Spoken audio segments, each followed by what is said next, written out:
if they didn't know me. So, I mean, that's something.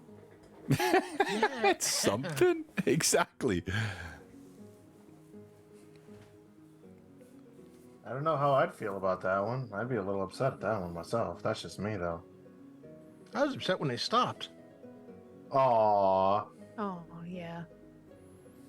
All I do now is when I order a beer, they're just like, I need to card you. I said, don't worry, it says 19. That's all that I say. Don't worry, it says 19. Listen, I woke up this morning and I rolled a 20-sided die to find out what was going to hurt today. Oh, yeah? What'd you get? Yeah, I'm wondering what those numbers equivocate to. Hip, knee, toe, wrist, thumb. Or that's 6. Head, shoulders, knees, and toes. Knees and toes. You're welcome. I love it. Roll a d4. We're not making broken saves. We're good. Exactly. Well said. Wow, this is going to be a fun crew tonight. I'm so excited. I might make Erica and Kurt a permanent part of LMA. I can say it already. You guys are awesome. Ha! Yeah, ha. I hear you. Your current setup looks like you're about to go on a quiz show or something. Who, me? Erica, with the standing there in front of the mic. No, the mic, the brick wall. Yeah. Oh, yeah, I'm at my yoga studio, so I don't have internet where I live. Wait, so, I'm sorry, you're on the moon? I live in the middle of nowhere, so I have to come to town in order to have good internet. Very cool. See, that's the perk of Lebanon. It's so advanced, but it's not. No, there is internet in Lebanon. You can get it. There's plenty of places in Lebanon. Yeah, there are. I'm telling you, I don't know what she's talking about, but there are Lebanon places that have internet. I mean, yeah, it's not towards where I live. But No, they're town, yeah. there are cords and all them satellite signals. They're out there for you, Erica. They're beaming down from the skies above. If you are, but if it starts raining, then no. I hope it starts rain. Oh, the rain interferes with the satellite signals. Okay. The rain, the wind. I am here for John the Redneck. Okay. I have a sudden hankering for biscuits and gravy. I don't know what's going on. Let's go Cracker Barrel. Wait a minute. Kurt, did you just call me a redneck? Wait. No, he called me a redneck. He called me a redneck. Yeah, that's straight. Yeah. For God's sakes, I know I made fun of your age, but there's no reason for us to go to Cracker Barrel. Listen, just because you want to pick up more tchotchke from the store, That's my wife. She picks up all the tchotchke from the store. I just Have you heard of Portuguese? No. They're tchotchkes for your porch. I'm not even joking. They have little outfits and everything. I'm not sure where this is going, Kurt. Amanda knows what I'm talking about. I have no idea what The you're porch talking goose. What's that? I have no idea what you're talking about. No. They're a thing. Google. If you say so. All right. We're going live with video. Are you ready to be both seen and heard? Sure. Is all ready? 3, 2, and 1. Blue box. And my sorcerer is bursting out the blue box logo. And welcome, Kurt. Perfect. You guys look great. So we're talking tonight about Morkborg and Rangnaborg. I am joined, as always, by my amazing co-host, Robert. You know him as Phantom NJ. He is also the Castle Keeper on Friday Night Crusades and a longtime friend of our channel. He's an amazing guy. And then tonight we have special guest Kurt Cuventus. Hi. Joris. What? Hi, everybody. How you doing? I'm Kurt.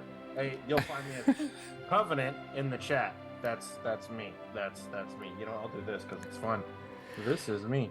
And we're also joined tonight by Erica. And I promise not to overplay this, but she was traumatized briefly during my one-shot at Blue Box Con, but also has been an amazing new entrant into the Blue Box community, a fantastic creator. And Erica, we're so glad to have you with us tonight. Hello. Thank you for having me. I wasn't too traumatized.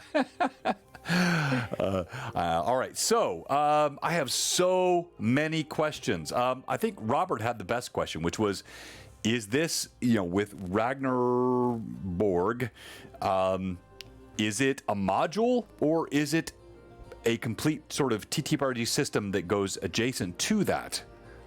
Okay, so, all right, first off, right, it is a module for now.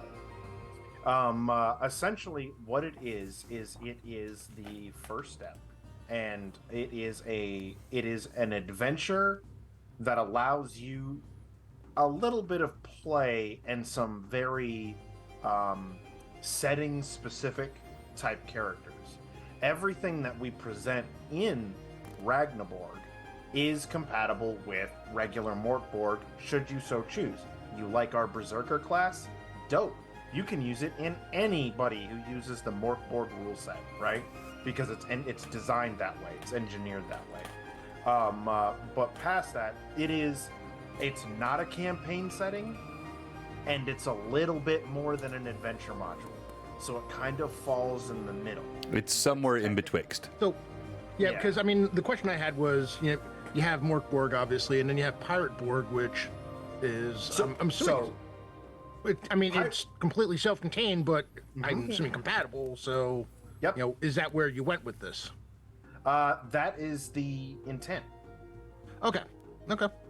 It's not as big as like Cyborg or Pirate Borg. I would say it's more like a zine size version of those. And zine size was something that Kurt just talked to me about this last week. So zines, similar to modules, is the way we refer to these things in the new vernacular, correct? Kinda. So, zines nowadays are more like, how do I put it? Zines nowadays harken back to, wait for it, kind of like Dragon Magazine used to, minus the editorials, right? You have, this issue is going to have a new class or two for you to try out, right? As well as a self-contained adventure that's inside it, right? And so, minus the editorials that you would normally find in a regular magazine, right? That's what these are. They're anywhere from 30 to 75 page little booklets, generally printed on little A5 paper and whatnot, right? And it'll have a new class, in the case of Morkborg, and that kind of line, right? It'll have an adventure in it. It'll have some new mechanics, and one of the core things about Morkborg is the random tables, right? We always want more random tables to roll on, and so you'll have a lot more of that. In the case of Rangnaborg, which Erica and I have created, it is based around, it's more themed and focused. Everything in it will have a Viking feel or relate to Viking mythos in some way, shape, or form. That's the best way to answer it. No, it's a great answer. So I saw that someone said, Miss Amanda said that maybe you were a bit quiet, and you sound really good to me. So let's go around the room quickly. Robert and Erica, how's my volume? Robert, say how. You sound good. You're fine.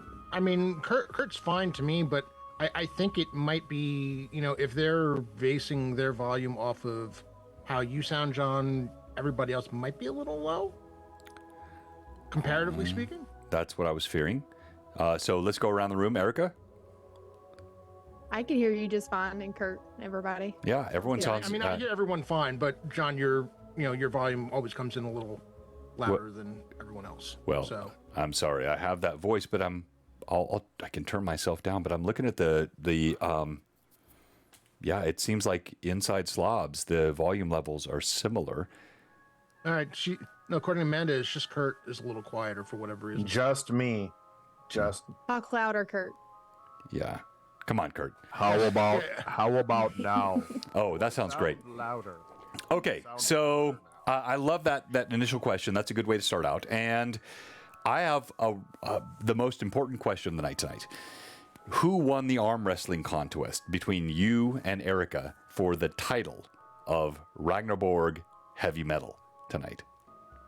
What do you mean? Heavy metal?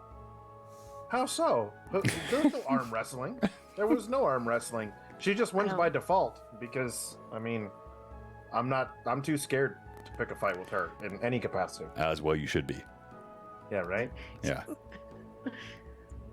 You've got claws. That's scary, man. I do have claws, and yeah, I mean. All right, so everyone's saying your mic needs to be raised, Kurt, but it sounds okay to me, so just maybe a bit up. All right, so as we go through our queries tonight, I want to say again, thank you so much to my co-hosts. I think this is a super fun concept. Morkborg, I don't know a lot about. No, what Kurt told me is it's a simplified system, a lighter rule set. When I try to ask about how that's different from Castles and Crusades, Kurt mentioned you had things like defense rolls, which I'm seeing in a lot more systems. I think people feel sometimes having an armor class is too passive. And I'm seeing many systems now which are having a defense roll that's being made. Now, Kurt, you said in Morkborg, the DM doesn't even roll to attack. Or am I missing this? I'm getting it all wrong?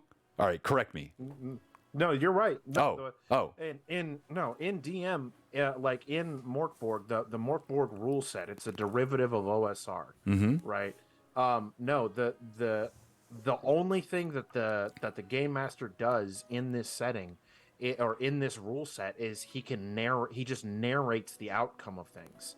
That's really all he does, and he helps guide the players through what they're doing. That's all. The players ultimately make all the dice rolls. Now, most GMs will want to roll dice because it gets boring to not sit there and roll dice, right?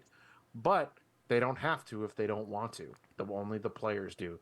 The rule system is so simplistic in nature that you can have all the dice goblins are going to shudder at this one. One set of 7 dice shared amongst an entire table of people and be perfectly fine. It's been so good to have you on tonight, Kurt. We appreciate that, and we're going to be concluding tonight's Loremaster's Arcanum. We'll be back on Tuesday. When I can tell you right now, if you try to share dice with Amanda, you will lose fingers, hands, and possibly other appendages. Yeah, so when I run, I make the players even roll their damage. That way, they're like, oh god, I have to pick up a d12 to roll for my damage, and they kind of it gives them a little bit of anxiety because, they're rolling their damage versus I'm doing it behind the screen. They're seeing the die of how much damage they could possibly take. So I like to do that to them. Yeah. That is one thing that I do appreciate about the Morkborg rule set, like the mechanics of it, right? We as DMs, throughout in many other games or whatnot, sometimes we have to fudge a roll behind the screen. That's why we have the screen. Sacre bleu. What words do you speak? Okay. You're talking to someone who does not fudge. No, you're talking to some ones who do not fudge. Someone's. Yeah. Sure. Okay. Right. All right. We'll go ahead. We'll go ahead with that. Have you not seen all the deaths in my game? What? I will roll. If anyone thinks I'm fudging, I will roll every single roll out in the open. Okay. Ask Cameron, Rachel, Jenny. They hate all of my digital rolls on screen. Kurt, okay, let's go, Kurt. You know where I live, bro. Come on. All right. So, for the rest of the world, minus these 2, right? I would also like to throw in, I don't fudge rolls either. There we go. See, Kurt is the only fudger on this stream. So that was the whole point of tonight's LMA, just to all to acknowledge Kurt. We're keeping Erica. I'm sorry. Kurt is the only fudger on this stream. First off, Erica, that's a crock of shit. You 100% No. and almost TPK last time we played DCC. You interjected a whole character to keep us alive. So, are you talking about? I don't fudge dice, no, but so the situation was, yes, they were going to TPK, and we had a player who was like, I don't want us to TPK because we're in the second room. Can we pause and go back to town, hire some hirelings, and come back? And I'm like, yeah, that's fine. I didn't allow that. There's a difference between plot armor and fudging rolls. Dungeon. There's 3 levels of the dungeon. I told them they should have hirelings go in with them. They didn't listen to me. So yes, I gave them some grace there versus making them, cool, we just spent all this time making characters. Now we're going to have to stop the session again and make more characters. I mean, that sounds like good DMing to me, Kurt. Wow. I don't know what's going on. I mean, that sounds like logical. All right. So next time on Blue Box, we're going to have John play Morkborg, and he will survive exactly 1.5 minutes, and it will be great because he will roll his own dice, and that's exactly what will happen. Anyway. Excellent. Hey, I love it. You know, I mean, yeah, it's a dark game. Survival is at a premium. Yeah. Sure is. So that is one of the things about it is that the players roll all the dice, so they get to see, like Erica said, and she's very proud of it when she goes, "Go ahead, pick up that D12, roll your damage. I have 9 hit points. Yeah, go ahead, roll that D12. You're the one who's in charge of your fate." Yeah. Well, because Kurt likes to blame me a lot about. I do not. About his characters almost dying, and I'm like, I didn't write the module, like the one that we're playing. No. I didn't make this. I'm just running it. There are 7 other people at the table, all of which with magical powers. I'm just saying. It said target wizard. You're the wizard. You're the only wizard. Okay. There you go. I mean, she is checkmating you at every level tonight, Kurt. Is that why you knew this beating was coming? No. That's all right. So her feel better. All right. So no, I do love the simplicity of Morkborg, and I get this idea of having players roll dice for defense or even damage. I still think, Erica, candidly, there's plenty of anxiety when I'm rolling that die behind my screen or in front of my screen or doing it on my stream live, as I do often with damage dice. And I think it is a bit of a struggle in the game when people think their DMs are fudging dice. So I do just like randomly, I'll pull dice, especially like critical confirmations, the most important parts of the game where it could be deadly. I try to roll those in front of the players to increase the sense of anxiety, but I love that concept. So you're kind of old school with where you're going there. That's good. Yeah. Sorry, go ahead, Rob. No, I was gonna say, yeah, I don't roll dice because I don't want to be the one deciding whether or not I'm letting the character live or die. Let the die fall where they may. Let the die, exactly. You know, and what happens. You know, the dice tell great stories. We're all grown up. There's a reason you were rolling dice. It's the element of randomness to the game. People, you know, characters may die, and if it happens, it happens, and you roll a new one, and we move on. But I don't want to be sitting there with the dice and saying, okay, I've decided that I'm going to let this character die, but you know, this time I'm going to let this character live, and then it becomes I become responsible for them. Nope, not happening. I think that's well said. I yes. Kurt well, completely also, disagrees. Favoritism. Go ahead. Yep. So let's go, Erica, then Kurt. Go ahead, Erica. I was gonna say like favoritism can like play into that too. Right. You know, if you have like a character that like or even friend or whatever, you don't want it to come off that way, like that you're favoring one person over the other. Right. Kurt. I mean, fair. I am of a different school of thought when it comes to that, and I will stand by this because I have, in my experience, over the many decades that I have played this game, often found that fewer decades than me. Yeah, okay, that's fine. I didn't. You're throwing decades out. I know, like I'm bragging on my decades now. That's not good. Granted, granted, right? When I started playing, we had pencils and papers, not stone and chisels. But it's still Shots fired. But still, the whole thing is that I have found, as far as the nature of fudging dice, from time to time, y'all make it sound like I do it all the time, but from time to time, as a good DM, sometimes you have to recognize that your player is just having a bad string of luck, and it's been a bad week, and they just need that win. It's okay to add a little +1 so they Okay, we're going to get back to Rangnaborg and your module in a second, but we got to...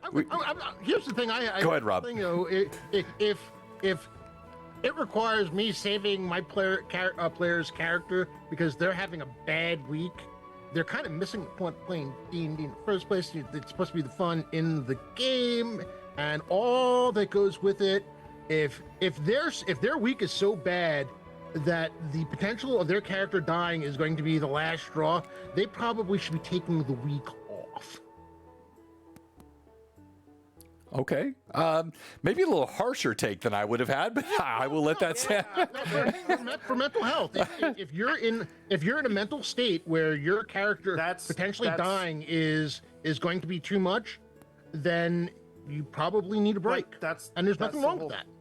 That's the whole thing, though. You're looking at it from a perspective of making it to where this is their last role to ever live or whatever, right? I'm not talking in that capacity.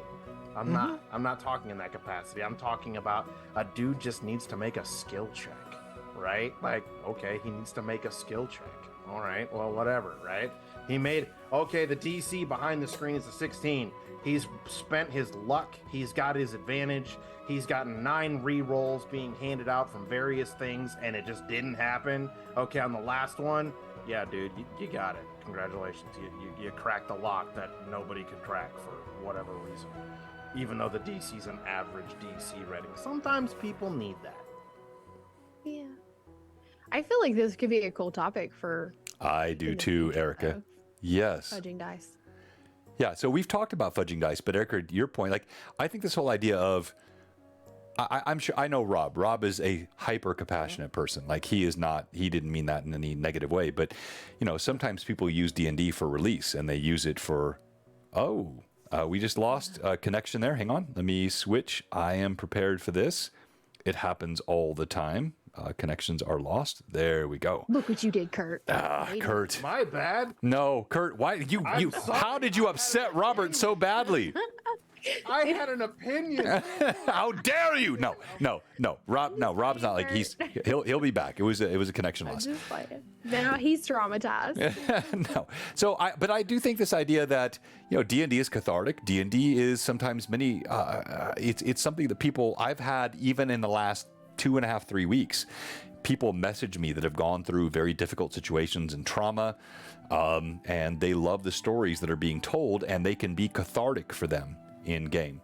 I did not intend to make this so serious, so let's switch to the topic of Ragnarok. So how has Morkborg helped you really engage the Norse mythology? Because I think it's super cool what you guys are doing. I don't know, Erica, you want to go? Because apparently all my opinions are wrong.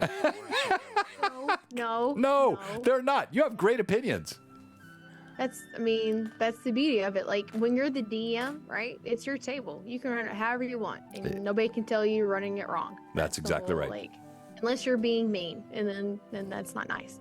So, but I mean, I think in the way that I view it, Morkborg was the best system for us to use because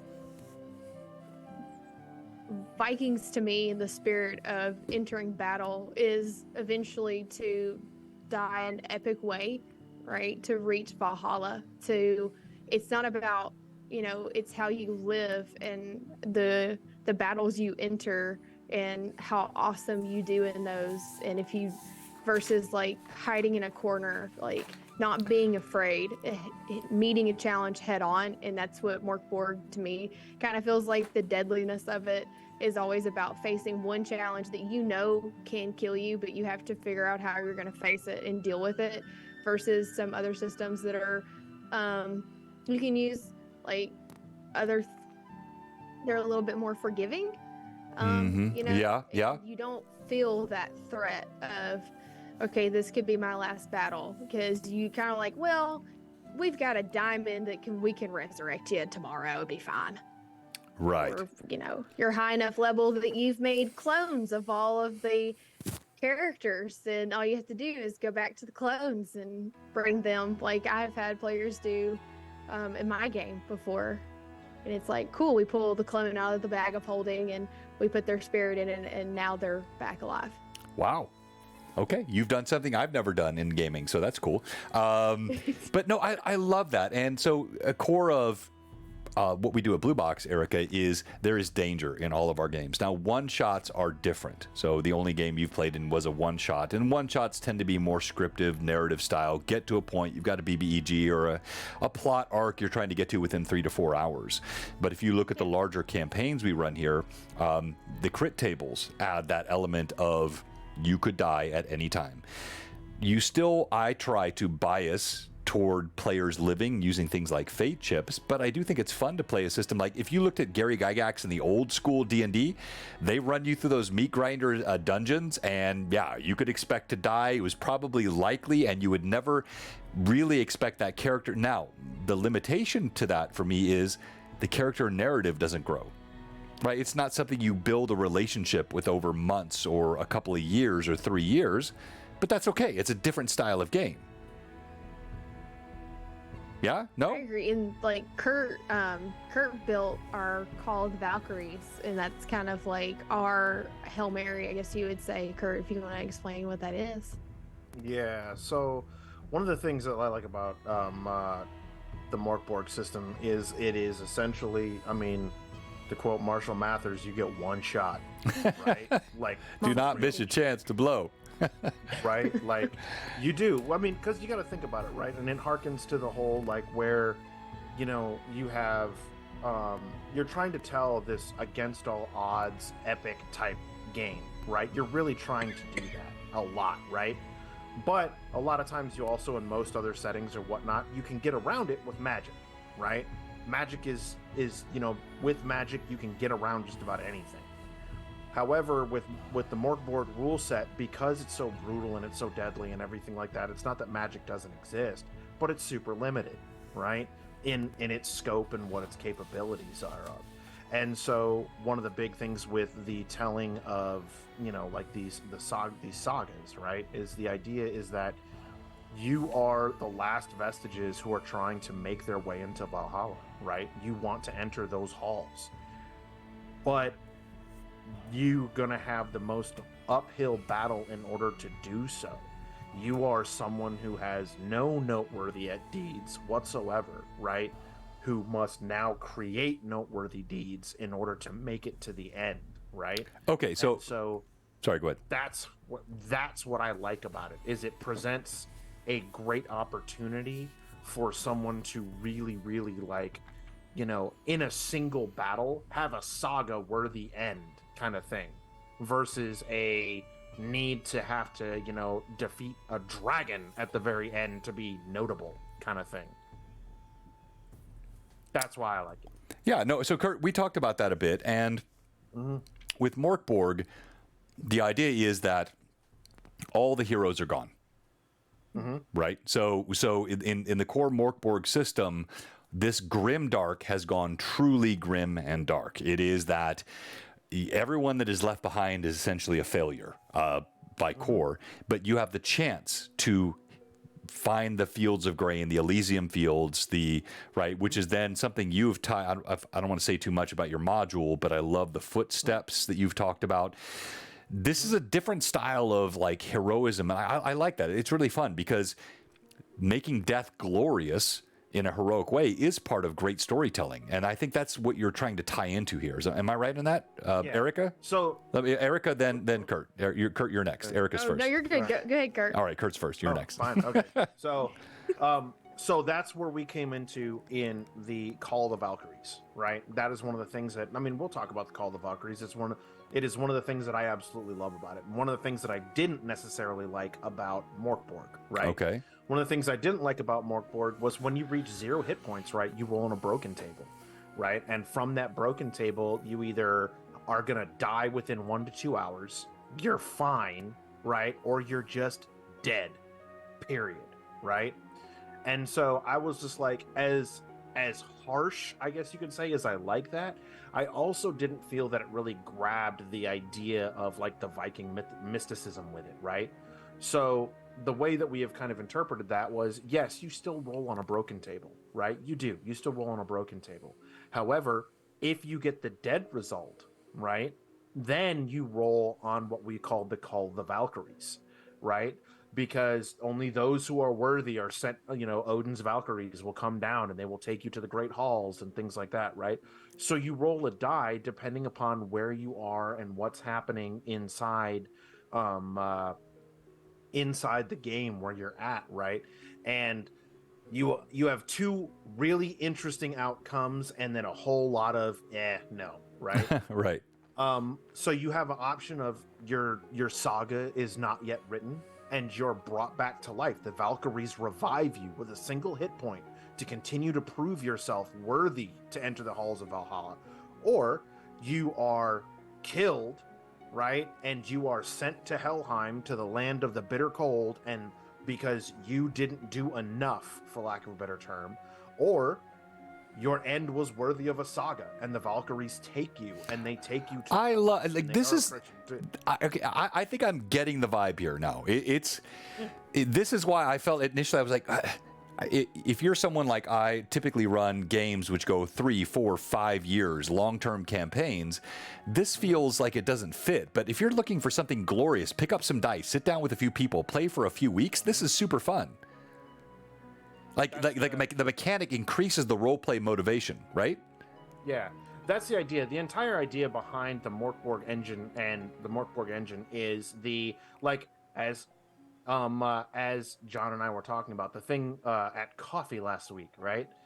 For him, having a seasoned DM who has had years and years of experience and hey, just say years. We don't need years and years. Just say years. And years. Decades and decades. I already bragged about those, right, Erica? and his players are of that same caliber. It takes them next to no time whatsoever to crank out a character, sit down, play an adventure, this, that, or the other. It doesn't. It really doesn't. It takes people like that no time. But when you have younger folks who are still new to the game or new to, they don't have to be younger. They could just be new to you. You could have a 60-year-old person that picks up Morkborg. Getting hung up on. No, you are. So you and you can crank out a character in 10 minutes, no matter your player level, right? And through like these zines and stuff like that, right? You have a canned adventure that you have an evening of enjoyment to play with right then and there, and you literally, and the GM can have no experience running a game because it runs you through it step by step by step. And that's kind of how these things work, and that's part of the thing that I like about it. But the big thing that me personally is that it is great for just pickup. That's what I love about it. It can be a big long campaign or it can be pickup. That's the cool part about the system itself. As far as Rangnaborg goes, one of the things that we've noticed as like a growing trend, Rangnaborg lends itself, mechanically speaking, to a lot of one-shots, right? It's throw it all, put it all on the line every time that you play or whatnot, right? Right. But there is an actual advancement mechanic for the system, just not a lot of people use it. And the more we looked into it, the more we saw there aren't really a whole lot of campaigns or adventure series or anything like that, right? So that's kind of where Rangnaborg came into play, was we're like, well, let's take this and we can make this a full-on adventure where we can get, like you said, 3, 4, 5 sessions out of it, and we're good. We have a chance to have this death-defying, adventure, but it's not a year-long campaign, right? Right. It's, 5 or 6 sessions and we're awesome. Yeah, because the system will push you that way. You get the fields of Elysium, the wheat, the narratives. Super fun. Erica, you had something you wanted to say. For me, when I started playing TTRPGs, I played with a group, and then that fell apart. And then I met some people who were like, "Oh, cool, you've played D&D before?" And I said, "Yes." And they were like, "We all want to play, and you can DM for us." And I was like, "I have no idea how to do that." And so I bought,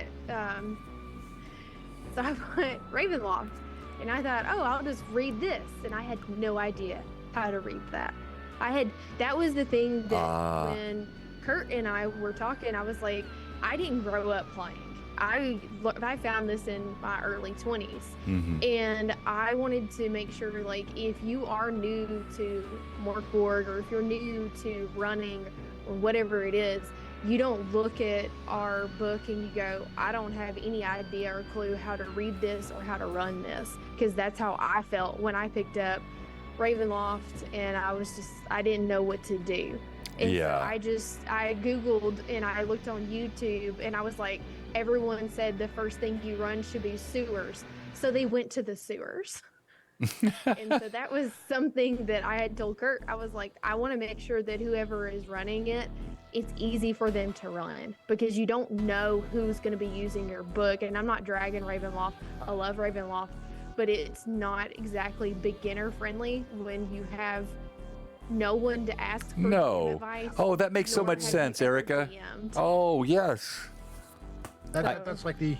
But honestly, I mean, I've loved Ravenloft all the way from the original years and years ago, but it is not a beginner adventure for DMs in any way, shape, or form. Never has. Yeah. Never. Well, no, and I think like it's such a good point, Rob, because I was talking to Kurt about this at the coffee this week, and yeah, you could give me 3.5, you can give me 3.0, you can be not 4, maybe I don't know what that 5e. I can like in minutes, I could have characters rolled up. I could just roll some dice out and play an adventure. I have 15 different adventures in my head right now. I could just play. We could just play a game. But if you're a new player and you're trying to pick up one of these modules, they could be super intimidating. I like just so many numbers and rules and systems that you have no context for. And then someone like me goes, God, this is easy. I could do this in 10 minutes. And then it's like pejoratively disparaging to that person who's like, I've never seen this before. This makes no sense to me. Right? I mean, one of the best things that's come out, I don't know when they started doing them, whether it was 3, 4, or 5, is the concept of starter editions or starter modules, where they'll walk you through the game as you're playing. Right. For both players and the game runner. Even Castle Crusades has one or two of them, where the mechanics are given to you as you're playing. I did a Doctor Who starter edition where it walks everybody through the entire game as the game is going on, how things work. And it's a fantastic way to go for a new DM, for a new game runner, and for brand new players as well, especially when you're talking about something that is not rules light. Well said. So, Rob, I want to piggyback off that. I'm going to give Kurt a question to answer in a moment. So, Kurt, I'm going to let you prep for this because I'm giving you the hardball. Give me a humorous example of a character in your module. So, a little I want you to give us something that is a preview of what you're creating in the module that is some way tied to either Norse mythology or heavy metal. So something humorous and funny, either tied to Norse mythology or heavy metal in your system. Erica, we like hitting controversy here. Okay. And so I can see you love that so much. Tell us about this great nascent concept of Blue Box Studio B. Oh. Whoa. Yes. Go ahead. Sorry. You could say punt. You don't have to answer if you don't want to. No.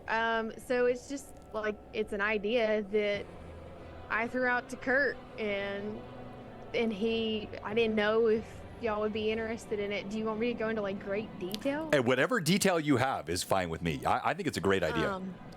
So I have a yoga studio in Lebanon. It's called Embrace Yoga. If you want to come do yoga with me, you can. All my classes are $10 because I'm trying to make yoga affordable for people of all economic levels. And so I have a back room in my yoga studio that I'm currently at. And I said, hey, Kurt, we could put a table back there and we could stream games because that would be cool.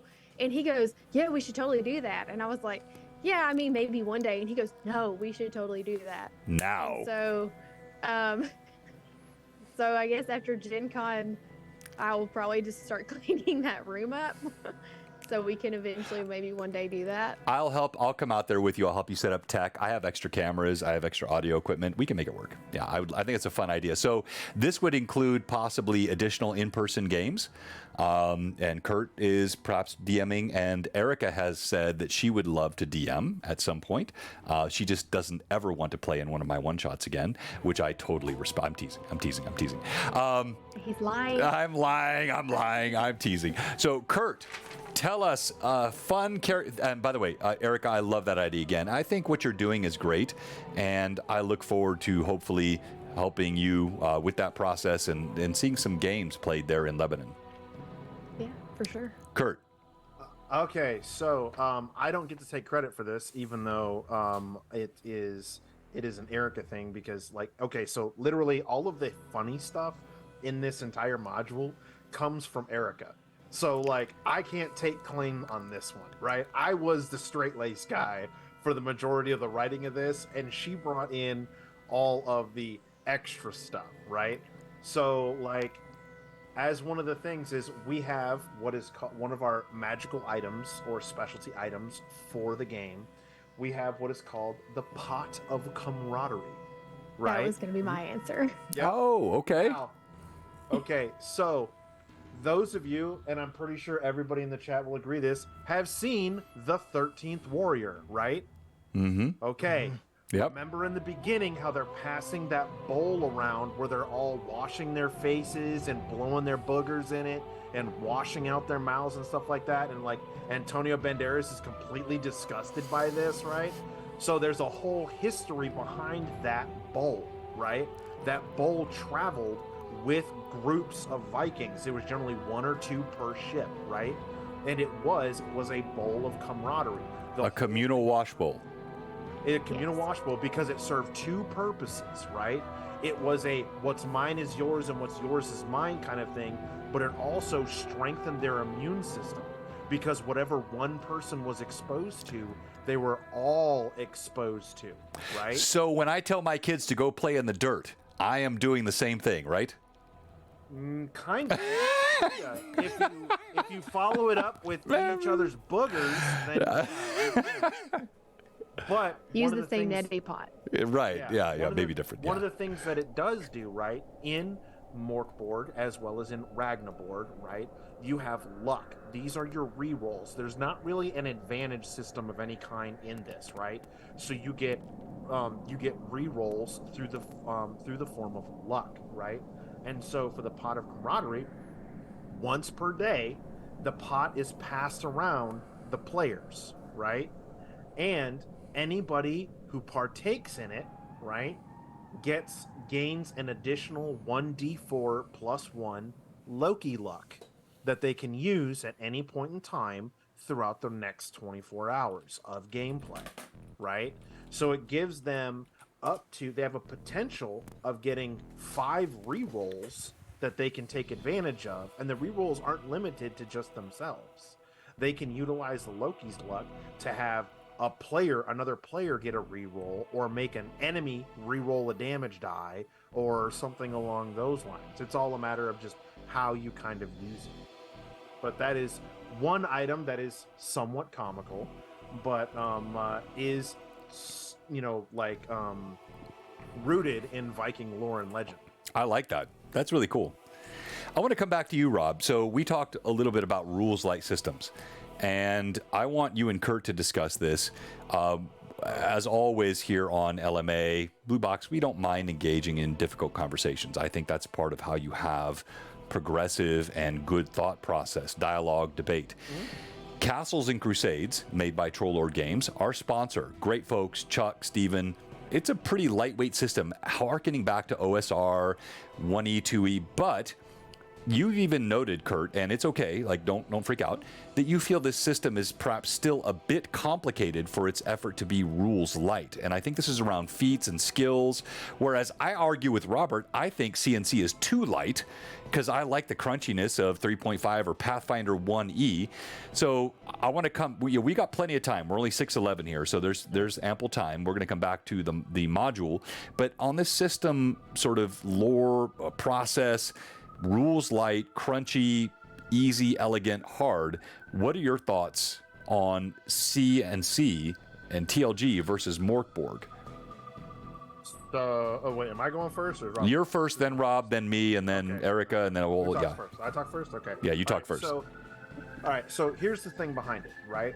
This is ultimately what it can be boiled down to: what I view as rules light versus rules not light, right? The player's handbook for TLG is about what, 200 pages long, something like that, roughly, right? It's a good-sized book, right? Yeah, it's a good-sized book, right? The player's guide for Morkborg is 6 pages. Wait. So what? Okay, then what am I looking at here? When I pull up the thing you sent me, this thing was like 96 pages, which I thought was Morkborg. So that is by the way, everything. That's the lore. That's the lore. That's the classes. That's the roll up. That's all the stuff. Your monster manual. Okay, so this is all like we'd have separate monster manuals, separate. So this is everything all in one. Okay, the gotcha. player's That makes sense. handbook for CNC, other than monsters, has everything that you need. You don't need the Castle Keeper's Guide. The Castle Keeper's Guide for CNC is absolutely 100% completely optional. It has ideas to help Castle Keepers, but other than that, everything in there are all optional rules. Otherwise, it's all in the player's handbook. And again, I mean, it's still a D20 system. It's as simplified as a D20 system I think can get. There are feats. Feats are a completely optional thing. That's not a standard part of CNC. Everything is done on attributes. They get rid of all the middleman stuff. As far as like proficiencies, everything is basically an attribute. Okay, and I hate everything you're both saying. So I don't agree with either of you, but I'm teasing. I really do like this system, but it seems like Kurt. Like, what are your thoughts on that? Because I felt like CNC was pretty lightweight. So my thing about CNC, right, is this, right, is ultimately it comes down to you have too many options, right? When I sit down, hang on. Yeah, I know you're looking at me weird, right? But like you said, everything in the rule book is optional. Everything is optional, right? So I have a whole list of rules as a player that when I come and sit down, I can go, I want to utilize all of this stuff because that's what I like to use, right? As a player, because it makes me fill out my character that way. And you as the DM go, no, we're using just attributes and ammo counters for arrows. Wait. Hold on. When you say everything's optional, no, everything in the Castle Keeper's Guide, that's all optional things that you can use to change rules. The player's handbook has the rule set that you use, and basically as a player your options really are what character race you want to play, what character class you want to play, and what are you choosing for your primary attributes. And honestly, you're only choosing 2 if you're human, because the other one is chosen for you by your class. Everything else casters. Okay, so I'm going to interject a quick question here, and Erica, you can go next, because I really don't know. So when I'm looking here in the initial player's handbook, you have spells, pretty detailed spells, levels. Like when I looked at more, but that's a D&D thing. I mean, that's right. No, yeah, I'm not. Rob, I'm not arguing. I'm trying to understand. Right. So in Morkborg, you don't have like these spells and spell levels here. It's like you just. So then that sounds like you're making crap up. Like, how does that? You have 1 page, right? For the most part, we are interjecting a whole different thing for it. But if you take the core Morkborg, you have 1 page with 20 spells on it, and that's it. And they're not all good either. Most of them suck. I could be wrong about this. Like, I read Steve was nice enough to sell me a bundle at GaryCon for a little bit of a discount. So shout out to him. That was really nice. So, and he signed my books, which I thought He's was a good really guy. cool of Yeah. him. So I went home and I read them because I got COVID right after. Oh no. and so I was like, well, I'm gonna sit down and read these. I've only played one Castles and Crusades game at Gary Con. I wanted to play at Blue Box, but I wasn't available that day. Right. So Still sad. And I know, I'm sorry. I got sick. That's all right. Again. I understand. But the thing, and I could be wrong, but I was just looking because I make like notes in my little notebook. There are like battle maneuvers that are available to all players, correct? Like you can do like lower elevation's a thing, dodging a thing, flank, evade, push, rear attack, shield blow, stun, trip, called shot. All those mechanics. But you know something? They give you it's one of those things where they give you, if you need numerical way to do it. Yes. Honestly, most of that stuff I just ignore. I mean, it's because it's there. They give, let's put it this way, they give it to you in case you want to use it. How hardcore you want to be used about, how tactical do you want to get? Do you really want that And some players want a really, really tactical game where, every decision that they make has, they want a min max. They want to, it encourages players to go as far, do as much or as little as they want. Rob, you and I are speaking the same language. However, Erica, Erica, you're going to have the final word on this. But I just want to point out, what we're talking about is, as experienced DMs, how we can easily ignore, add in. If you think about, like Erica, your perspective is so critical because you are the least tenured player here. I'm not getting into age. I'm talking tenure, how long you've played, right?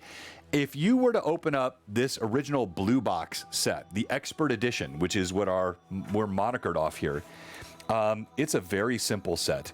It's not quite as simple as Morkborg. I think you don't have just one page, but it's very straightforward, very simple, very easy.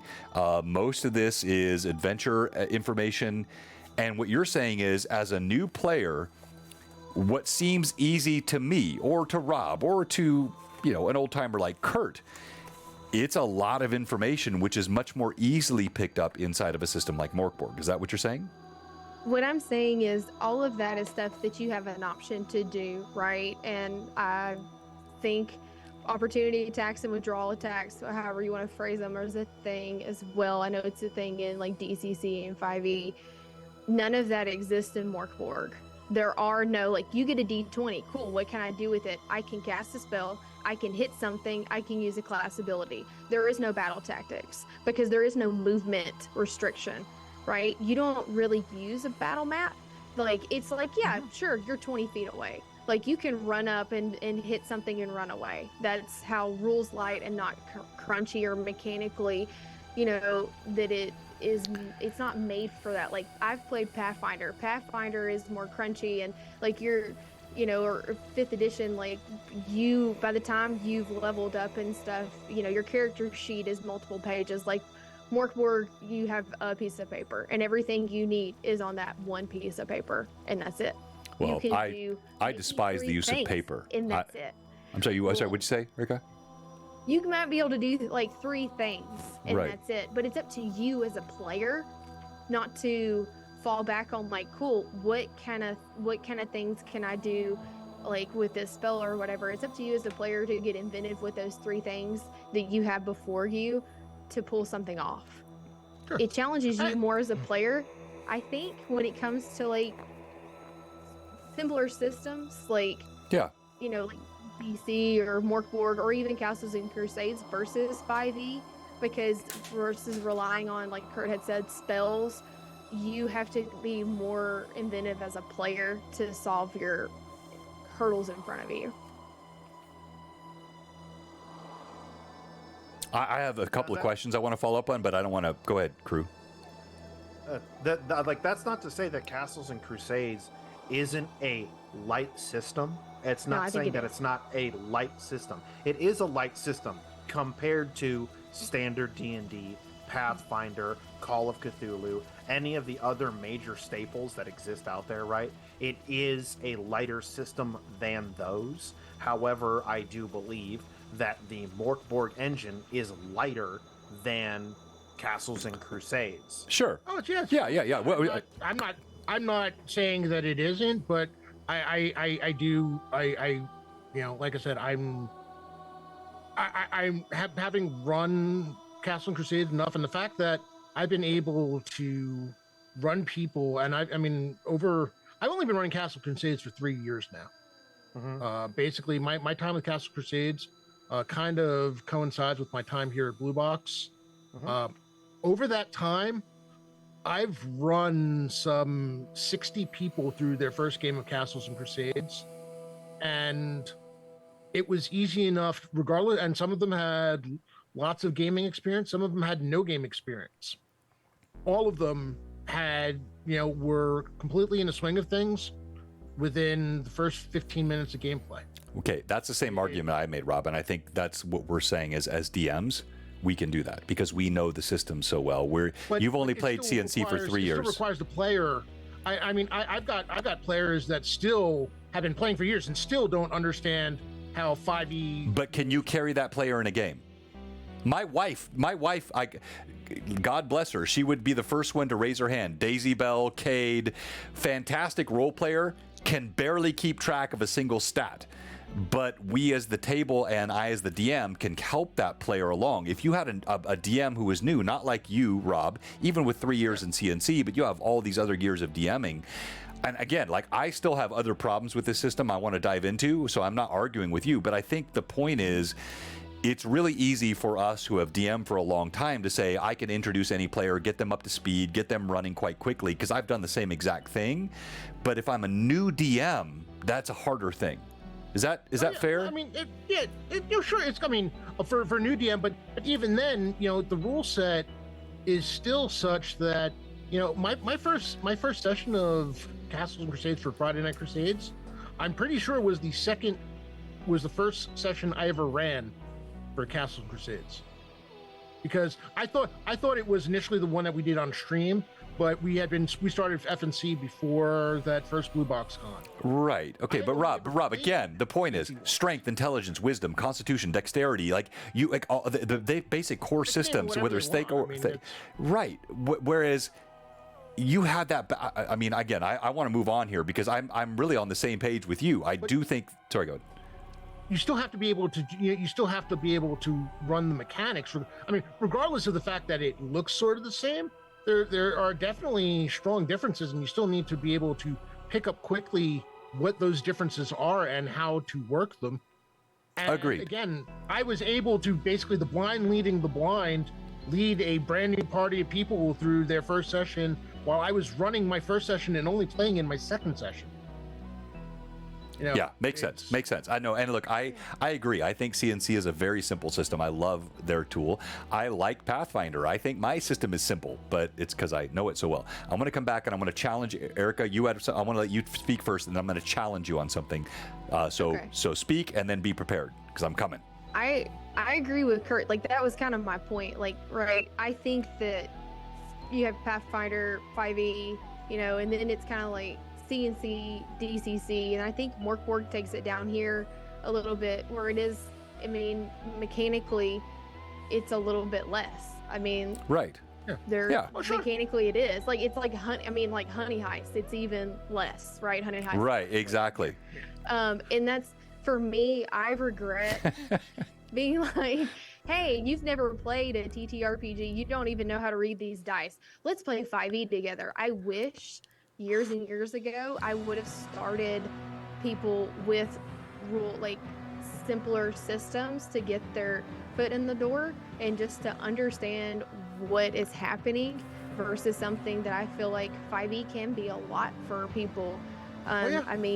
There's, talk about variety. Like, I don't even know how many subclasses and races and new spells and everything there are in 5e right now, and that's kind of like what Kurt said. Everything you need for Morkborg is in a maybe 90-page book.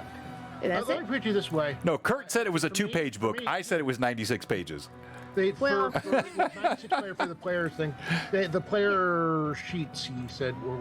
But here's the thing with Castles and Crusades. My argument is Castles and Crusades is closer to Morkborg in simplicity than it is to 5e. Yes. Sure. Than it is to 5e or 5. Oh, yeah. Yeah, I think everyone agrees with that. That's how simple it is. It's, Yeah. I mean, and I'm not debating whether Morkborg is simpler. I agree that it is, but CNC is a lot closer to that than it is the complexity inherent in 5e and 5e is child's play. Come on. Pathfinder, that's crunchy. All right.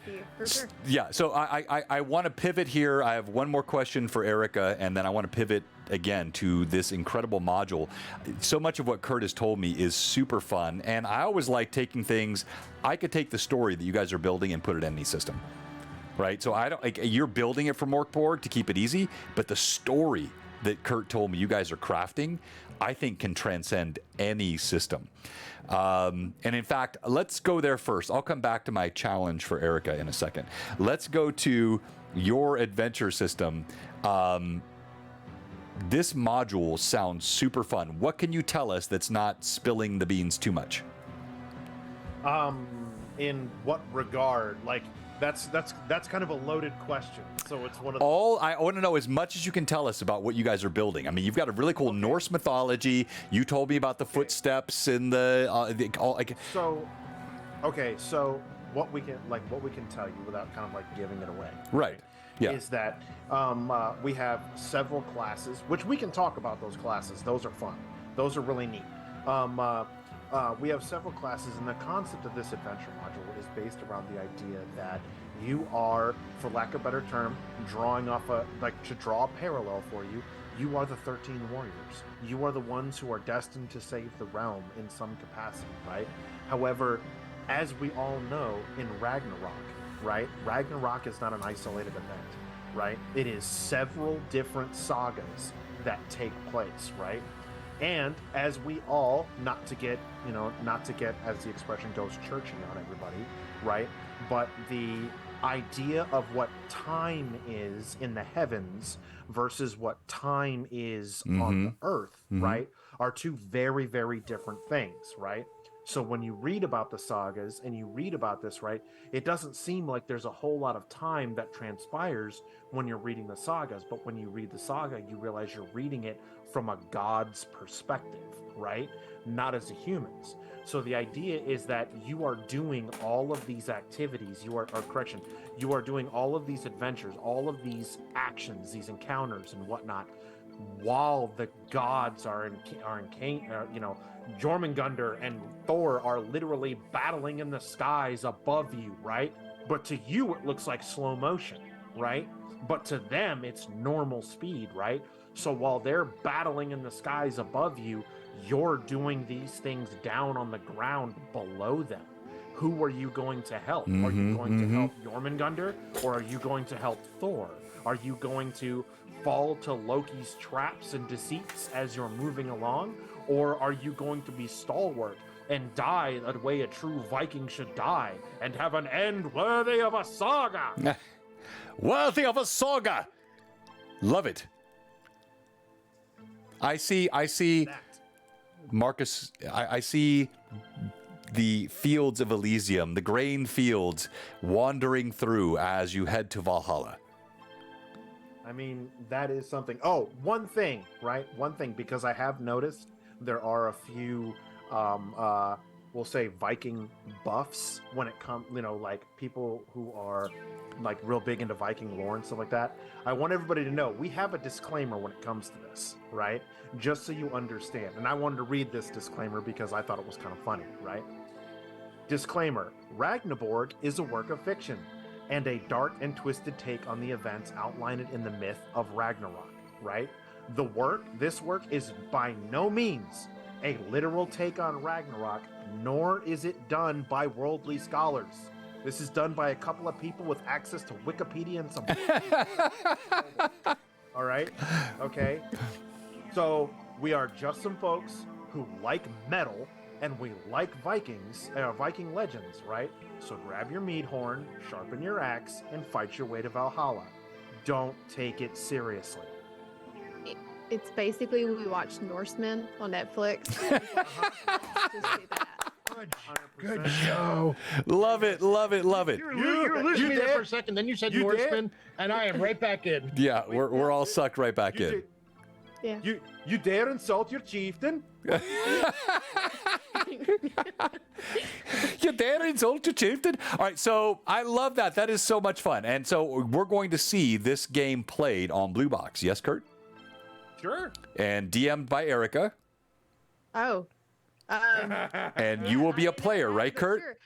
I hadn't told her that part yet. Well, I didn't realize you were her agent. Is that the case here? Are you her agent?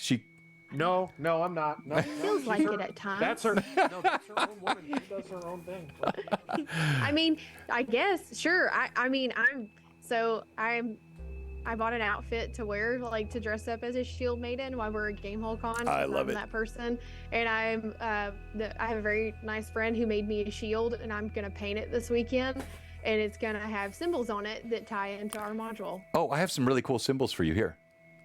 Yeah. Atari, man. No, no. I fucking love Atari. All right.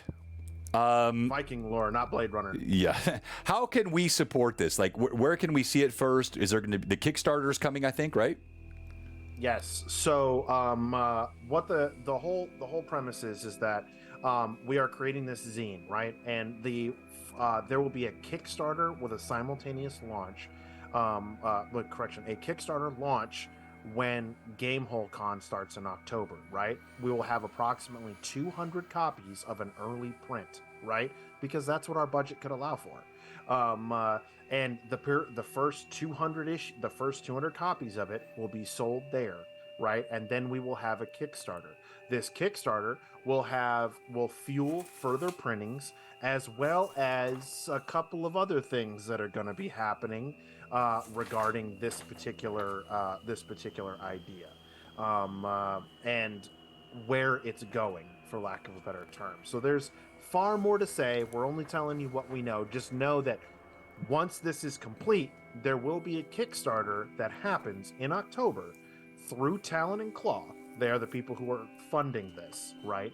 That will fuel the rest, we'll say, of the zines. And you will find these linked on Blue Box and accessible to you to support. We're going to do this all in their sponsors and creators. So, Kurt, on a scale of like 1 to Flying Valkyrie, how would you describe the end of this module in its epicness? Okay. So, that's a double-edged axe, because it could be the end for your heroes, or they could have another saga to tell. That's up to the group and the DM. Erica, was there ever a plot twist beyond the communal slop bowl that we discussed earlier that made you laugh as you were designing it, like that gave you just joy? Yes, I like roll tables, especially like crit tables and fumble tables. And I knew I liked you. It isn't really something that's in like the Morkborg book. I play DCC, so I like tables. Like, tells you a lot about me, right? So I was like, hey Kurt, I made this table. What do you think? It's called Yay Violence. Because like when you roll a natural 20, I wanted it, people, no matter where they are, hopefully they're in a game store and they scare everybody and they're like, yeah, violence, and you roll on it and you get something extra. And it made me laugh because it was inspired by a moment that happened at the Tennessee Renaissance Festival when I was there this year. So yeah, that's I love that. So actually, we have, well, we're renowned for critical tables here, which are ridiculous and deadly, but we don't have a moniker associated, like Yay Violence. That's fun. So it's not just you have a table, because we love our tables here, but you have this sort of mechanic like Yay Violence that's shouted out. It's I love that. Sticker. I love that. A sticker. You can It kind of reminds me of the Dragonbane, Free League, which my Dragonbane from Free League just came in today, and they, for natural 1s and natural 20s, they have dragons and demons. Yeah. So it's like, yeah, dragon. So as an example, Go ahead. Yes. John, I would like you to roll the first public critical result on the Yay Violence chart. Oh. So you're gonna roll a d20 as if your character just scored a critical hit, and we're gonna see what happens after we all shout "Yay, violence!" All right, so hold on. I typically have a roll generator here, which I don't have up right now on LMA because I don't normally use this. Let me see if I can get the right extra camera on the first shot. Here, we'll give it a shot. I did it the first time. Look at that. You can see my Coke as well. All right, so here is my dice tray. I've already rolled a nat 20, right? Yep. Now roll it again. All right, so now I'm going to roll it again. You rolled. Hang on. Wait a minute. You've rolled a nat 20. So Okay. Erica, we got to do the thing. We got. Oh, yeah, okay, so nat 20! Violence! Yay, violence! Yay, so everyone at the table says yay, violence. Yes. Yes. Okay. Now roll the d20. That's an 11. An 11. Blow to the head. Blow to the head. Cracking the skull. Deal 1d6 plus 1 additional damage to the skull, causing a concussion. The target makes a DR14 toughness check. On a fail, they spend their next turn vomiting. Okay, I'll tell you what. You know, I was not feeling it until that last part. I love talking about other systems. Kurt, Erica, Rob, I'm pretty calcified. I'm always adapting, and but I love to list. I've always felt like having the defender roll against the attack or roll the attack. I don't like that. However, what you just did there, I've never thought about, including a defense roll on a critical hit coming from the receiver of the critical. That is a super fun mechanic. I think that's really cool. Thank you. My personal favorite one that she has is not No a ideas. knee, and the target can't move on their next turn because they took an arrow to the knee. Yeah. I'm a big Skyrim fan. Not in the knee! Not in the knee. Not in the knee! Yes, James just got more convoluted. That's so true. I know. I love hearing new ideas. That's fun. That's fun. Yes, very much so. That's one of the core things about it. That it's one of those games and those systems where it's almost always there's going to be dice rolling in some way, shape, or form. It's a Geist Doblin's friend, right? Because you get to roll all the dice. You told us earlier you could have 7 dice shared in the table. You can. You're shuffling back and forth pretty quick here, Kurt. No. What I mean by it is, right?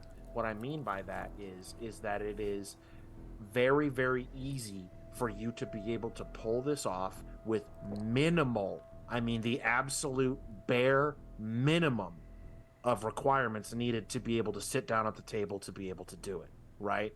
You need, quite literally, if you have a couple pieces of scratch paper, it could be a fucking bar napkin, right?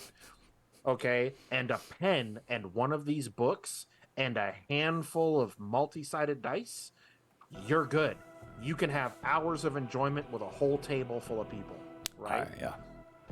Or, right, whereas normally in other systems, there's a little bit more of a commitment, right? Everybody has their own stuff. Everybody has their own apps. Everybody has all their stuff, right? All right, so no, I get that. And I do want to come back to your module here for our last few minutes, but it's important for me to talk about dice and complexity. So Erica, growing up, playing the game, but I could not afford the game. I was poor as Job's turkey, to use an old act. And I had the Blue Box Expert set. I had the Monster Manual, which I have right over here, and I had a player's handbook.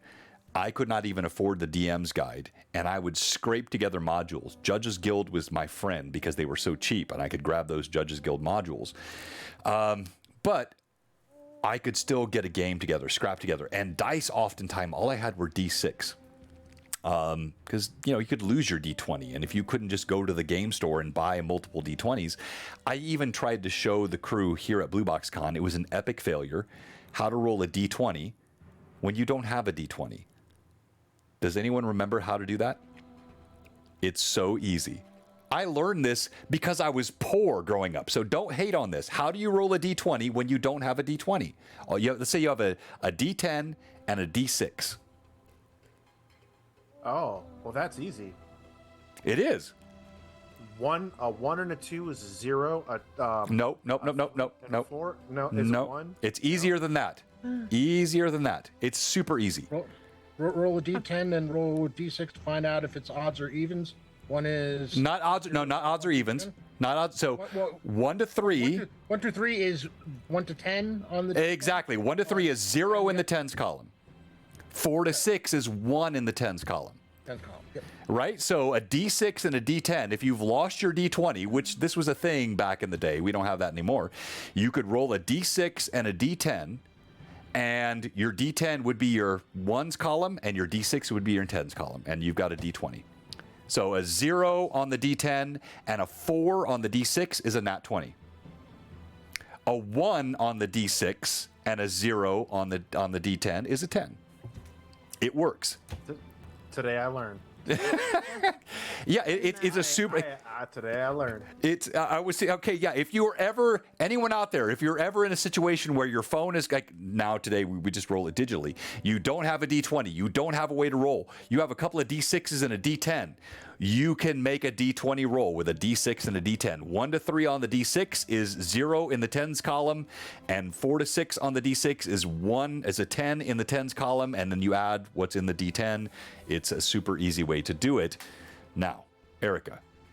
Yes. Earlier, you said you were never poor. Stop it. People are all claiming poverty in the chat. I disagree. I don't think you were. Teasing. You said in your game, like someone can run up, say, I swing, I hit, movement rate doesn't matter. I know you don't mean that. So clearly there is some in Morkborg. Right, but even in Morkborg, if someone is 200 feet away, so there has to be some, right? So how do you, without making it too crunchy, which I get, like I'm not being defensive about this, but there's got to be a way you're making this make sense. Yeah. So what I meant by that is in the Morkborg core rulebook, it doesn't say like if you play this class or this race, right, then your movement speed is X. And then if you wear this armor, then your movement speed is reduced by X. So that's what I meant. Like when you look at, like DCC, you take an armor penalty because you're wearing a certain type of armor to your movement, or if you're a dwarf, you can only move a certain amount of speed in DCC or 5e. That's what I'm most familiar with. Sure. So in Morkborg, that's not a thing. With the best way that I can explain it is the way I've explained it to people is you can move within a reasonable amount of space, like an average size room is the way I say it. And no, you cannot move 200 feet or throw an axe 200 feet. That's what I meant. Like there isn't an assigned like movement speed in the book. You won't find that on a character sheet. That makes sense. So then so again, I'm not trying to argue. I'm really trying to understand. So does that not put you in the place as the DM of trying to adjudicate what is reasonable? So if you look at, so for example, in my Dark Sun game, you have characters that are 5 feet tall. You have characters that are 11 feet tall. You have a Thri-kreen with 6 legs, or other games like. So if there is no published movement speed, would you make the 11-foot tall half giant have the same movement rate as the dwarf that's 4 feet tall in the game? Does the DM adjudicate that if there's no rule set? Like, how do you do that? That's what I'm asking. Or does it not matter? For ours, everyone's a human because everybody's a Viking, and that's kind of like in okay. There are no, I mean, I guess like if there could be other people like third-party publishers who have created more of your fantasy style races where you aren't playing a standard human-sized person, I'm sure. Then if it was like, hey, I want to play, a gnome, and somebody else is like, I want to play a giant. Yeah, their movement speed definitely would be different, but in this, everyone's just playing a human. So that makes sense. Have the same. Yeah, and class would be less important. Now, armor, Okay, so let's go back again, Erica. And by the way, thank you for the raid. We appreciate that. Forge of Lore. I think that's the first time we've had a raid from you guys. Thank you. Welcome, all you Forge of Lore folks. So let's say we're our Norse. And maybe this is not, I mean, I don't know how much full plate mail there was in Norse mythology. So that's probably not a thing either. Were there any differences between encumbrance if someone is, so I guess that would be the answer. If someone's carrying a 400 pag of gold, you as a DM are just going to say you can't move that far, right? You're just Correct. that makes sense. Yeah. Within reason is what I always tell my players. Within reason. Once you start trying to bend and gain, I'm just like, no, you can't do that. Yeah. That makes sense. The game does have something of an encumbrance system built into it, right? Yeah. Which is determined by your raw strength score. Okay. Instead of having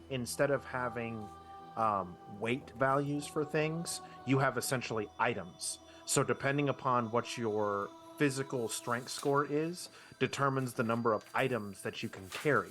But keep in mind, your armor is an item, your weapon is an item, your all that stuff, right? So a lot of that is kind of how they mitigate the whole whether or not someone is weighed down. That makes sense. Yeah. And again, I was talking about, size of creatures. You don't have 11-foot creatures that's a different system. That makes sense. And even things like classes, I think could be easily, barbarians might have more movement in certain systems, but in that system, that's not a big deal to leave that out. And I like the reasonableness standard is used a lot in law.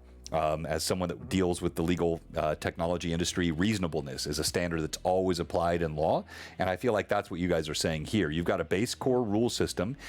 It may not be for me or for people who are experienced DMs that like a little more crunchiness and know that I can bring players to my table, not in a one-shot at a con they were not expecting. Again, sorry for that. But normal situations, I could bring a player in, they could be up and running in 10 minutes. But if I'm a new DM, I want a lightweight system, this makes a lot of sense. Yeah, and that's kind of more or less what it favors. Is it favors a lightweight system, and honestly, in my opinion, it favors travelability. Like, not gonna lie, because everything fits in this little A5 book, right? Right. And they make a digital app for your character sheet, right? So you can quite literally, like, a phone and a book, and the book literally fits in your back pocket. You can take it anywhere and play it anywhere and do anything. That portability is super helpful, especially for cons. Yeah, exactly. And and in my opinion, I have no basis in fact in this, right? But it feels to me that Morkborg was designed to be a con game. Gotcha. Right? That's what it's originally was designed. Well, I think so. Coming back to this, I want to be clear. I think there are different types of games. This is fun to me because you have a lightweight system. It's designed to have glorious deaths.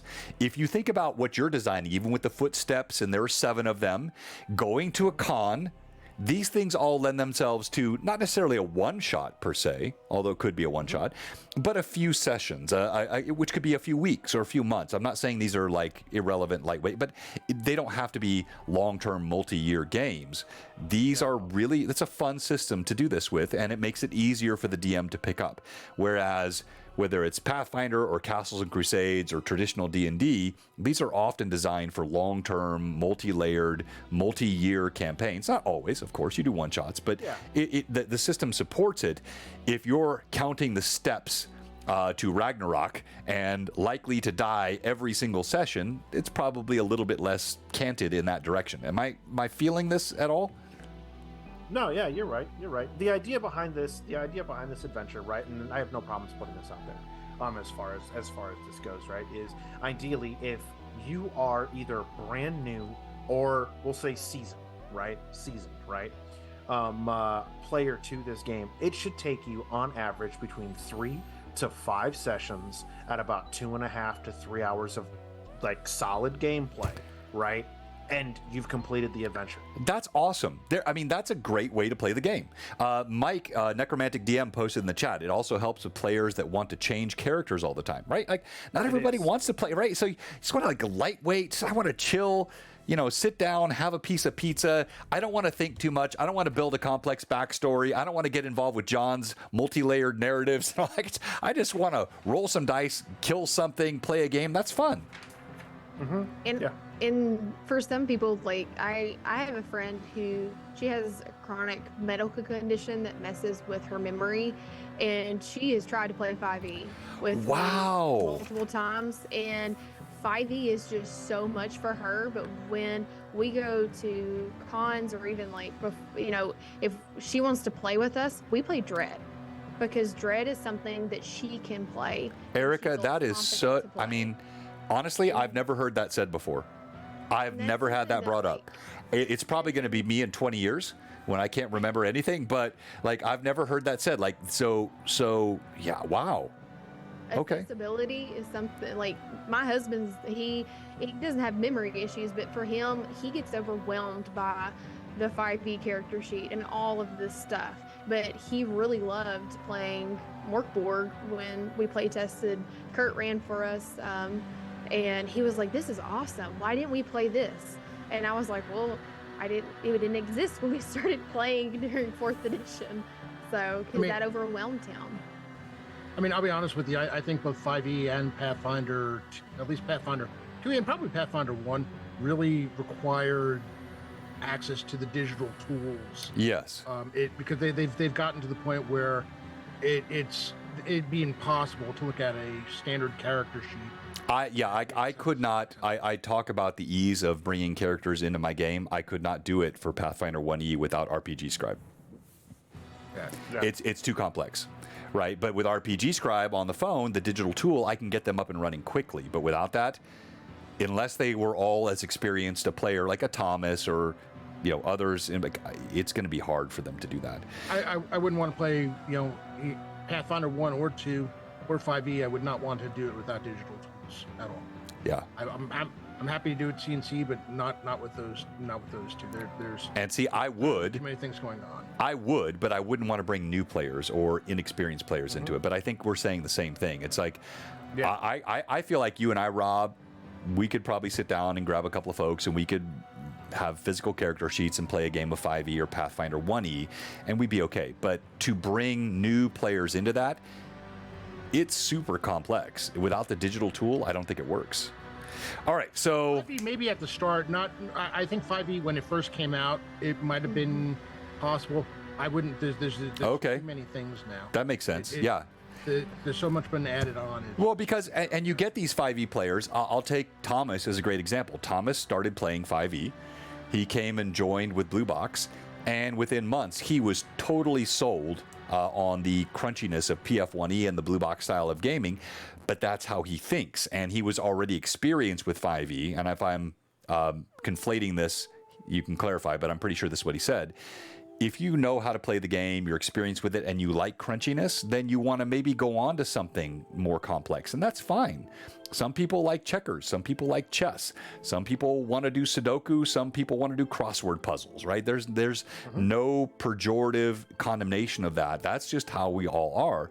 I think this is a super fun topic. John puts one on a T for the chat. I'm not sure what that means. Patrick, no, not in 20 years. My memory is quite keen right now, my friend, so stop that. Dread, yes, Cameron. I love Dread. So Jenga towers and flipping. I did this. Oh, it's over there. I don't want to reach and grab it. Flipping hourglasses, Jenga towers, other mechanics I think are super fun, which is why I like this idea of the critical hit counter roll. That's a fun mechanic. I love things like that, even though Pat Draws said I'm overcomplicating my system. I've played complicated systems. Your system is not that complicated. It's just not for brand new people. That's all that it is. It is not complicated at all. And I think that's the cool thing about this hobby is, like, for the people who want the crunchy stuff, it's there. For if you want like the beers and pretzels stuff, it's there. And there's no like wrong or right way to play. It's just how you want to play. And I mean, and that's just, like we always we call it like pre-game Gen Con. We always do that. The night before we leave, we play a game, and we're going to play Dread, and it's going to be, they're influencers, and it's set in a Saul style dungeon, and they've been kidnapped by, I love that. Followers. that's something that my friend who struggles with mechanics and memory, she's always down for dread because she feels comfortable in it. I love that. I love that. Okay, last couple of questions. And Erica, you hit the tough one out of the park. That whole thing about movement and how to handle it, that was good. So, can you give us you, Kurt or Erica, any sneak peek into weapons, artifacts, spells of Norse mythology that are in your module? Like just a taste of something. Okay, so we're not going to give you a weapon. We're not going to give you an item. We're going to give you a class. Ooh. Erica, because this is her baby, right? One of the things that we were very prevalent about was the idea of how much women play a vital role in Viking culture and just how important they are. So the very first class that we developed for this is the Shield Maiden. And the Shield Maiden is all Erica, like through and through. Which she said earlier she likes to cosplay. Yeah, right? Yeah. Is hands down one of the most badass classes. And everybody that we have had to test this have all said the same All right, thing, so tell me something. Shield Maiden is amazing. Erica, tell me something about... Okay, the Shield Maiden, a female warrior. How is this different than a fighter class or a barbarian class? What is unique about the Shield Maiden? All of her abilities are built around the shield and how they can fight with a shield just as well as they can fight with their offhand weapon, whether that's a sword, if that's what you choose, or, if you choose an axe, right? And to me, when I think about shield walls, they're there for protection. A lot of times I think that, and this is just my opinion, when people think about a fighter or they think about a berserker, the person that enters combat first, a lot of times that has a masculine, aggressive, charge forward. Yes. Yeah, the masculine, with this, when we play tested it every single time, the Shield Maiden is up front. It is a woman that is here to, she can do a lot of damage and she can also protect the people in her party, and that's what she's there for. I love that. So a couple thoughts immediately to mind. Anala, who plays on our Sea of Dark Sun, and she is Vidasan to Vandari and absolutely protecting Nida, and she is always in front.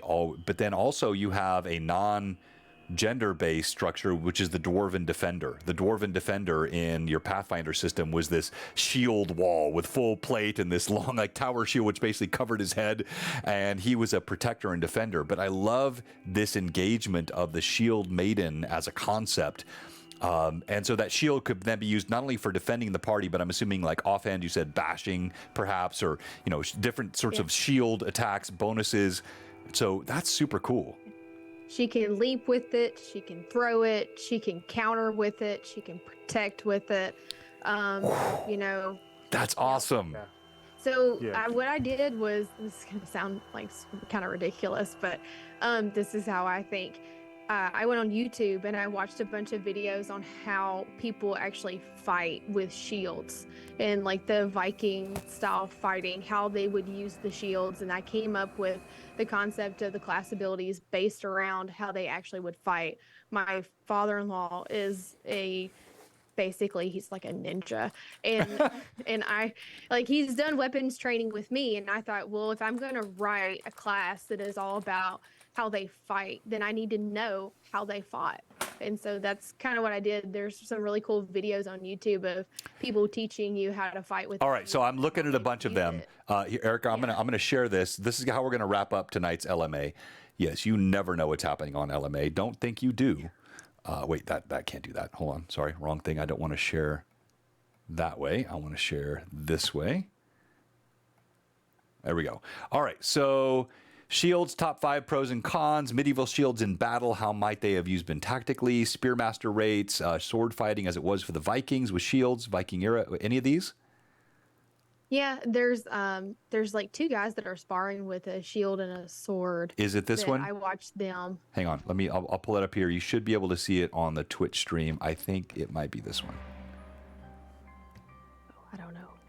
Museum secrets, sword fighting as it was for the Vikings. Garnet are professional fight choreographers. Their specialty is Viking warfare, and their methods are as true to life as Is this the right one, Erica? It's definitely not. I don't have it pulled up. I'm going to be honest with you. I don't have the Twitch I would stream. take pulled up. Okay, no worries. on hit But Here, the enemy. yeah.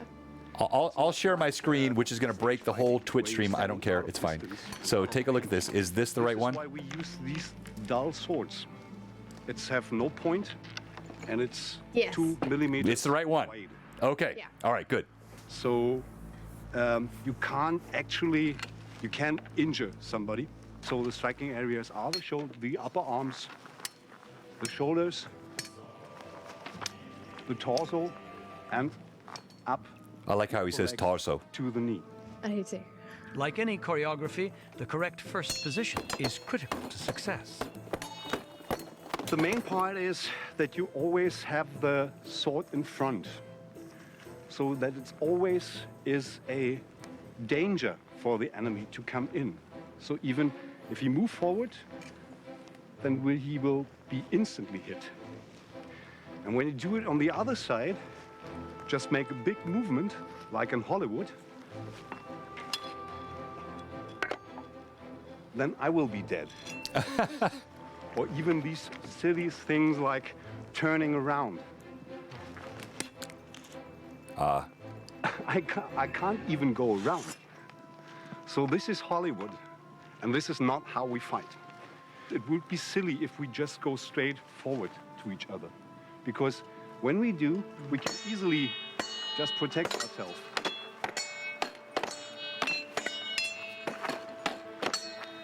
So the way to fight is that you go in the sword distance. If I hit like this, I won't hit his shoulder.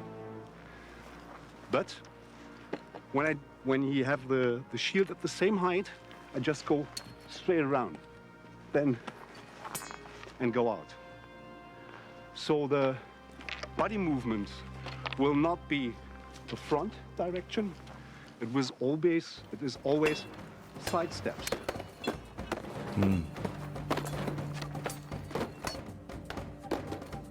Trying to get around that shield.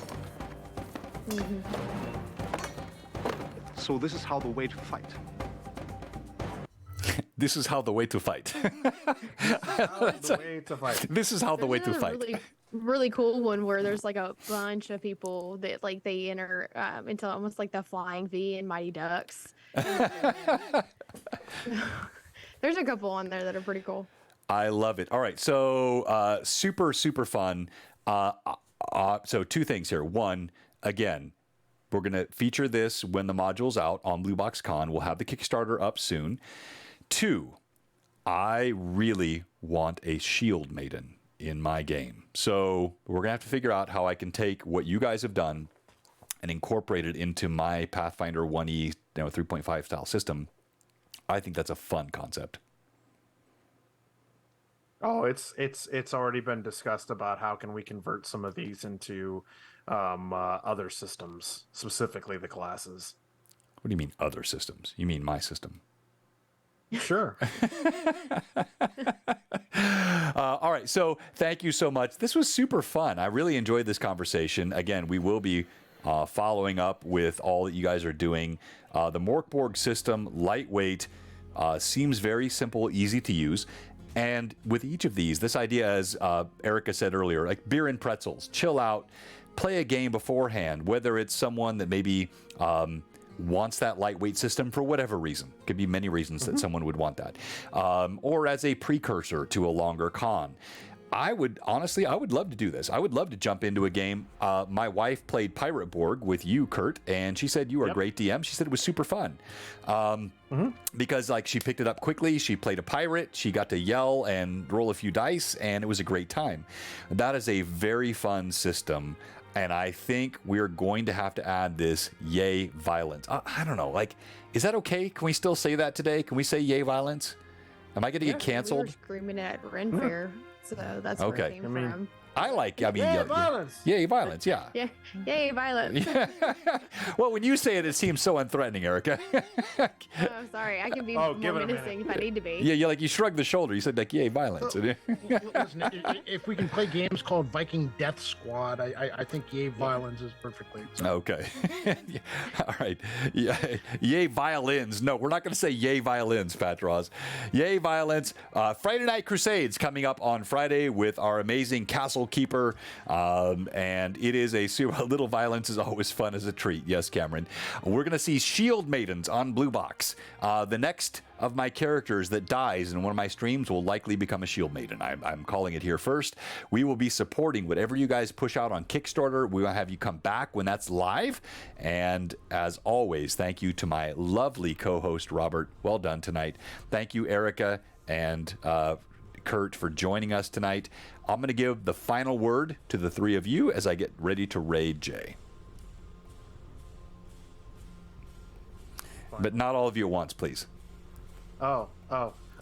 Rangnaborg. It is a Viking myth take on Morkborg. That is what it is. It is definitely going to keep you entertained. Keep your eyes on it. If we're lucky and the gods smile upon us, then there will be more to come in the future after this one. But yes, this is a big project. I mean, it may not seem like a lot, but it is a big project for both Erica and I. The company that is backing us is putting a lot of faith in us to make sure that this thing launches off, because they don't normally do adventure modules. They do gaming accessories. So this is a big step for them as well. So if you want to keep up with it, and if you want to follow it and find out more about it, right, go on the Twitterverse, go on the Blue Skies, go on the Instagrams or whatnot, and look for Talon and Claw. The symbol is real simple. It's a T and a C. And follow them, and you will see more updates in the coming months about it. And that is the best play. I will do my best to keep people informed here in the Blue Box Discord about updates for the thing and when it comes about. And like John said, for you will see it happening here on Blue Box. Absolutely. And Rob, thanks for popping that in the Twitch chat. Erica, final thoughts.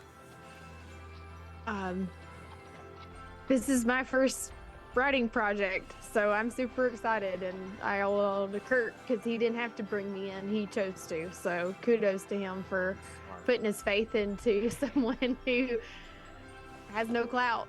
No, he did. I told him he could not come on LMA without you. No, on it. I'm teasing. My sense of humor, it doesn't come across sometimes. I fail on this a lot, so sorry. No, he didn't have to bring me on this project, but he did. So yeah, kudos to Kurt. Kurt's okay. He's okay. Yeah, I'm okay.